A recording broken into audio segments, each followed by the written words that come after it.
Dalam video ini, kita akan membahas kustomisasi pengguna, konfigurasi, pengaturan fungsi, tab akuntansi, pengelolaan berdasarkan departemen dan proyek. Jika Anda ingin mengelola dana perusahaan Anda berdasarkan tiap departemen, proyek, atau penelitian, Anda dapat menggunakan fungsi departemen dan proyek. Dan Anda akan dapat memasukkan slip akuntansi dan melihat laporan berdasarkan tiap departemen dan proyek. Saat ini, fungsi diatur sebagai jangan gunakan. Maka, jika Anda ke layar input slip, Anda dapat melihat kolom departemen tidak tersedia pada layar input. Dan sekarang, mari kita lihat jika Anda mengaktifkan fungsi.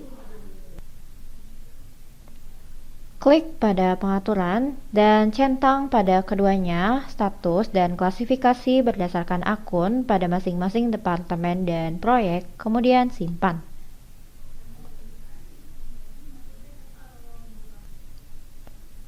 Kemudian jika Anda kembali ke layar input slip, Anda dapat melihat kolom departemen dan proyek muncul pada layar input. Dan Anda harus membuat terlebih dahulu kode departemen dan proyek di menu akuntansi 1, pengaturan departemen. Dan setelah Anda membuat kode departemen dan juga proyek, masukkan kode departemen dan proyek yang Anda inginkan di layar input. Misalnya, sebagai contoh, saya akan menginput jurnal pembayaran untuk Departemen Administrasi dan Marketing.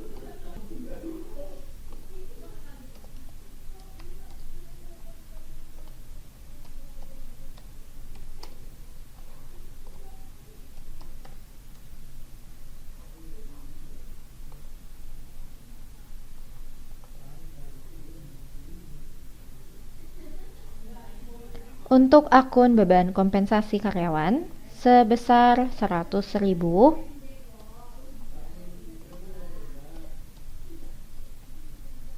untuk tiap departemen. Masukkan kode departemen pada tiap baris dan klik simpan.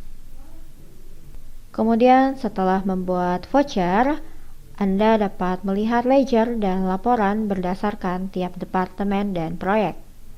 Misalnya, Anda ingin melihat laba dan rugi berdasarkan tiap departemen, Anda dapat ke menu Akuntansi 1, Laporan, Laporan laba rugi.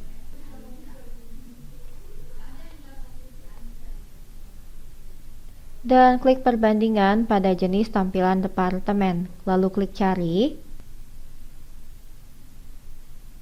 Dan program akan menampilkan laporan dalam bentuk perbandingan tiap departemen menyamping.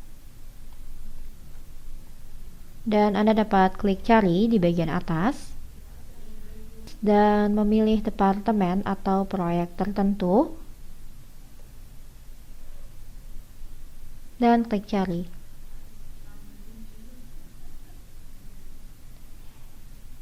Silakan gunakan fungsi pengelolaan departemen dan proyek jika Anda ingin untuk mengelola laporan akuntansi berdasarkan departemen dan proyek.